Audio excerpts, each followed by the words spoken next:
বন্ধুরা, যখন শ্রীরাম বনবাসের জন্য প্রস্থান করলেন তখন ভরত দাদা শ্রীরামের চরণ পাদুকা সিংহাসনে রেখে রাজত্ব সামলান। আর যখন শ্রীরাম 14 বছরের বনবাস সম্পূর্ণ করে পুনরায় অযোধ্যায় ফিরলেন তখন ভরত দাদার পায়ে পরিয়ে দিলেন সেই চরণ পাদুকা, যা পায়ে ধারণ করে শ্রীরাম অযোধ্যায় রাজত্ব করেছিলেন। আর এই কলিযুগে যখন শ্রীরামচন্দ্র পুনরায় অযোধ্যায় ফিরলেন, রাম রাজত্ব শুরু হলো, তখন তার ভাই ভরত কিভাবে না এসে থাকতে পারেন? আসলে কিভাবে প্রকট হলো অযোধ্যায় শ্রীরামের দৈব চরণ পাদুকা? এই সত্য জানলে অবাক হবেন আপনারা প্রত্যেকে। তাই আজকের এই ভিডিওটি সম্পূর্ণ অবশ্যই মনোযোগ সহকারে দেখবেন। বন্ধুরা, ভিডিওটিতে এগোনোর আগে আপনাদের কাছে একটু অনুরোধ রাখছি। আপনারা যদি এই চ্যানেলে প্রথমবার এসে থাকেন তাহলে অবশ্যই চ্যানেলটি সাবস্ক্রাইব করবেন এবং বেল বাটনটি অন করে দেবেন, যাতে সমস্ত ভিডিওর নোটিফিকেশন আপনার কাছে পৌঁছে যায়। এবং ভিডিওটি দেখে উপকৃত হলে অবশ্যই একটি লাইক করবেন এবং সবাইকে শেয়ার করবেন, যাতে তারাও ভিডিওটি দেখে উপকৃত হয়। এবং কমেন্টে জয় শ্রীরাম বা জয় হনুমান লিখতে ভুলবেন না। এবার আসুন শুরু করা যাক। অযোধ্যায় রামলালার প্রাণ প্রতিষ্ঠার ঠিক একদিন পরেই যখন রাম মন্দিরের দরজা খোলা হলো, তখন 5 লক্ষেরও বেশি শ্রদ্ধালু মন্দিরে একত্রিত হলো।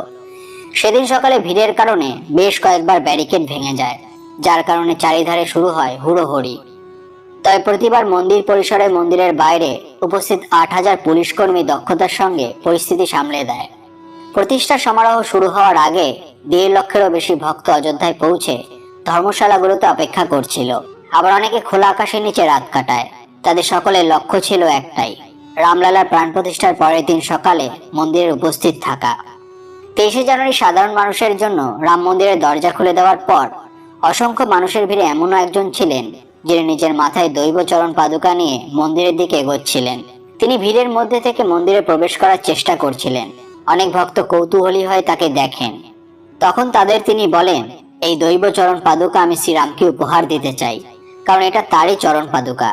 কার্তিক নামে এক ব্যক্তি জানায়, ওই ব্যক্তি যে নিজের মাথায় চরণ পাদুকা নিয়েছিলেন তিনি আমাদের সঙ্গে ভিড়ের মধ্যে কয়েক ঘন্টা দাঁড়িয়েছিলেন প্রভু শ্রী রামচন্দ্রকে দর্শন করবেন বলে। ওই দিন প্রায় 5 লক্ষেরও বেশি শ্রদ্ধালু মন্দির দর্শন করতে পৌঁছায়। আর এই 5 লক্ষ ভক্তের ভিড়ে ওই ব্যক্তি 4 থেকে 5 ঘন্টা চরণ পাদুকা মাথায় নিয়ে দাঁড়িয়েছিলেন। আর শুধু একটাই কথা বলছিলেন যে তিনি এই দৈব চরণ পাদুকা শ্রী রামচন্দ্রের জন্য এনেছেন, আর শ্রীরামকে চরণ পাদুকা দিয়েই নিজের কর্তব্য পূরণ করবেন। যখন 4 থেকে 5 ঘন্টা অপেক্ষা করার পর তিনি রামলালাকে দর্শন করার সৌভাগ্য লাভ করলেন, ওই সময়ও তিনি আমার সঙ্গেই ছিলেন। তিনি ওই চরণ পাদুকা নিজের মাথা থেকে নামিয়ে গর্ভগৃহের সামনে রেখে দিলেন। যখন আমি তার নাম জিজ্ঞাসা করলাম তখন তিনি বললেন, আমি এখান থেকে 14 কিলোমিটার দূর ভরতকুণ্ড থেকে আসছি। এই কথা বলার পরেই তিনি ভিড়ের মধ্যে মিলিয়ে গেলেন। এই চমৎকার নিজের চোখের সামনে দেখে কার্তিক অবাক হয়ে যায়। ওই ব্যক্তি রামলালার দর্শন করলেন আর তৎক্ষণাৎ ভরতকুণ্ডের জন্য রওনা হলেন। এরপরে ভিডিওতে আমি বলবো ওই দুর্লভ ব্যক্তিটি আসলে কে ছিল, আর ভরতকুণ্ডে কিভাবে কার্তিকের সঙ্গে তার আবার পুনরায় দেখা হয়। কিন্তু তার আগে ভরতকুণ্ডের অস্তিত্ব সম্পর্কে আপনাদেরকে জানিয়ে রাখি। পবিত্র নগরী অযোধ্যার একদিকে ভব্য মন্দির নির্মাণ হচ্ছে, আর অযোধ্যার অন্যদিকে রাজা রামের ভাই ভরত তপস্থলী নন্দীগ্রামের ভরতকুণ্ডেরও চর্চা হচ্ছে। ত্রেতা যুগে ভগবান শ্রী রামচন্দ্রের রাজ্যাভিষেক হয়েছিল, তখন এই ভরতকুণ্ড থেকে পবিত্র তীর্থের জল ঢালা হয়েছিল। আর এই স্থানে তপ করা অবস্থায় ভরত শ্রী রামের জন্য অপেক্ষা করেছিলেন। ভরত 14 বছর নিজের বড় ভাই রামের প্রতীক্ষায় তপস্যা করেছিলেন। বলা হয়, বড় ভাই বনে থাকবেন, মাটিতে শোবেন এবং খালি পায়ে হাঁটবেন। এই চিন্তা করে ভরত দাদার মতো করে নিজের জীবন কাটানোর জন্য এই স্থানে গুহা নির্মাণ করে, যা মাটির থেকে 8 সিঁড়ির নিচে অবস্থিত। আর এখানে তিনি 14 বছর তপস্যা করেন। যখন শ্রীরাম 14 বছরের জন্য বনবাসে যাচ্ছিলেন তখন ভরত নিজের দাদাকে ঘরে ফিরিয়ে আনতে যান। কিন্তু পুরুষোত্তম শ্রীরাম নিজের পিতার কথায় প্রতিশ্রুতিবদ্ধ ছিলেন। তিনি আর ঘরে ফিরলেন না। তবে ভরতের অনুরোধে তিনি চরণ পাদুকা তাকে দিয়ে দিলেন। নন্দীগ্রামে শ্রী রামচন্দ্রের চরণ পাদুকাকে প্রতীক হিসাবে নিয়ে অযোধ্যায় রাজপাট সামলাতে লাগলেন তিনি। তারপর 14 বছর বনবাস কাটিয়ে যখন শ্রীরাম অযোধ্যায় ফিরলেন তখন এখানেই ভরতের সঙ্গে তার দেখা হলো। আর ভরত শ্রীরামকে তার চরণ পাদুকা ফিরিয়ে দিলেন। আর এখন যখন শ্রীরামচন্দ্র পুনরায় অযোধ্যায় ফিরেছেন, হতেই পারে ভরত পুনরায় তার চরণ পাদুকা ফিরিয়ে দিতে অযোধ্যায় এসেছেন। যখন কার্তিক ভরতকুণ্ডে পৌঁছা তখন শ্রীরামচন্দ্রের আগমনে ভরতকুণ্ড আলোয় ঝলমল করছিল। তখন কার্তিক ওই রহস্যময় ব্যক্তিকে ভরতকুণ্ডে স্নান করতে দেখেন। তখন কার্তিক ওই ব্যক্তিকে জিজ্ঞাসা করলেন, আপনি অযোধ্যায় রহস্যময় ভাবে কোথায় হারিয়ে গেছিলেন, আর আপনি এখানে কি করছেন? তখন ওই দৈব ব্যক্তি জানায় যে আমার পূর্বপুরুষেরা বরাবরই ভরতকুণ্ডের পাশে নিবাস করে। আর প্রভু শ্রীরামের ভাইকে তারা নিজের ইষ্ট দেবতা হিসেবে মনে করেন। একদিন রাতের বেলায় স্বয়ং ভরত আমার স্বপ্নে এলেন এবং বললেন, ভরতকুণ্ডের গুহার ভিতরে একটি দৈব চরণ পাদুকা রাখা রয়েছে। ওই চরণ পাদুকা নিয়ে গিয়ে নবনির্মিত রাম মন্দিরের গর্ভগৃহের সামনে রাখতে হবে। ওখানে প্রভু শ্রীরাম নিজের রাজসিংহাসন সামলাবেন। তারপর যখন আমি চোখ খুললাম, স্বপ্ন অনুসারে ইষ্ট দেবতার আদেশ মেনে ওই চরণ পাদুকা গুহা থেকে মাথায় করে নিয়ে অযোধ্যা ধামের জন্য রওনা হলাম। আর যখন রাম মন্দির সাধারণ মানুষের জন্য খুলে দেওয়া হলো, তখন ওই দৈব চরণ পাদুকা আমি শ্রীরামকে সমর্পিত করলাম। অযোধ্যায় দিন প্রতিদিন এমন অনেক দৈব চমৎকার হচ্ছে। ইতিমধ্যে 22শে জানুয়ারির দিন অযোধ্যার ভব্য রাম মন্দিরে ভগবান শ্রীরামচন্দ্রের প্রাণ প্রতিষ্ঠা হলো। এর পরের দিনই লক্ষাধিক ভক্তরা তাদের আরাধ্য দেবতার দর্শন করার জন্য মন্দিরে ভিড় করলেন।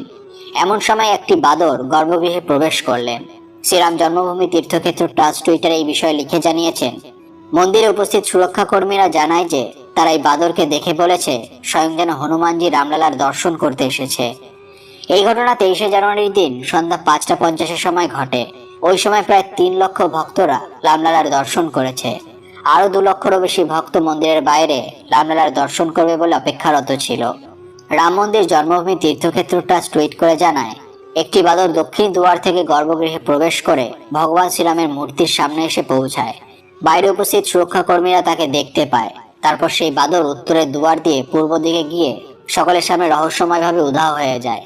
যদিও অযোধ্যায় বাদরের এমন অলৌকিক উপস্থিতি এটি প্রথম ঘটনা নয়। রাম জন্মভূমি মুক্তি আন্দোলনের সময় বহুবার বাদরের উপস্থিতি লক্ষ্য করা গেছে। তো এই ছিল বন্ধুরা সেই কাহিনী। এবার চলুন কিছু অনুপ্রেরণামূলক উক্তি শুনে নেওয়া যাক।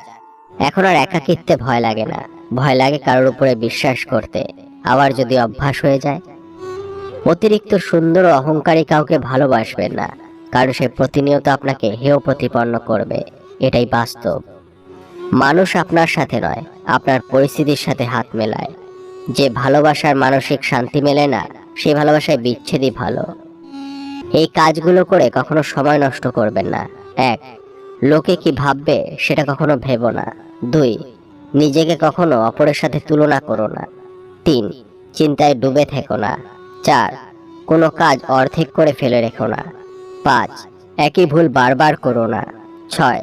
সবার মধ্যে দোষ খুঁজো না। 7. তর্ক সমালোচনা করো না। মানুষকে অবশ্যই বিচার করা উচিত, তবে তার আগে ভেবে দেখো সে আসলে মানুষ কিনা। অবশেষে তুমি আকাশের চাঁদ হয়েই রইলে। আমি কথিত সেই বামুন, চাঁদে হাত বাড়াতেই বরাবরই যার মানা। পারফেক্ট না হলেও চলবে, বিশ্বাসযোগ্য হওয়াটা প্রয়োজন। মানুষ হারিয়ে গেলে খুঁজে পাওয়া যায়, কিন্তু মানুষ বদলে গেলে আর আগের মতো করে তাকে খুঁজে পাওয়া যায় না। কাউকে ছোট করে দেখা উচিত নয়। একজন ভিক্ষুকও হতে পারে আপনার বিপদের বন্ধু। কাটা ঘায়ে লবণের ছিটা দেওয়া, বিপদে পাশে না থাকা বন্ধুগুলোকে ত্যাগ করাই ভালো। রোজকার জীবন মানে নতুন অভিনয়। সুখ আসে ঠোঁটের কোণে, তবু দুঃখ আড়ালেই রয়। স্বপ্নগুলো সমুদ্রের ঢেউয়ের মতো। সমুদ্রের ঢেউগুলো কিনারায় আস্তে আস্তেই বিলীন হয়ে যায়। তেমনি বাস্তবতার সম্মুখীন হওয়ার ঠিক আগের মুহূর্তেই স্বপ্নগুলো তার অস্তিত্ব হারায়। সত্য কখনো দাবি করে না আমি সত্য, কিন্তু মিথ্যা সবসময় নিজেকে সত্য প্রমাণ করাতে ব্যস্ত থাকে। জীবনটা একটা যুদ্ধক্ষেত্র, চড়াই উতরাই থাকবেই। সবকিছু পেরিয়ে গেলে তবে তো জিত আসবেই। আজকালকার যুগে ভালো হওয়া হলো সবচেয়ে বেশি খারাপ জিনিস। বন্ধুরা, ভিডিওটি দেখে যদি ভালো লাগে তাহলে অবশ্যই একটি লাইক করবেন এবং সবাইকে শেয়ার করবেন যাতে তারাও ভিডিওটি দেখে উপকৃত হয়।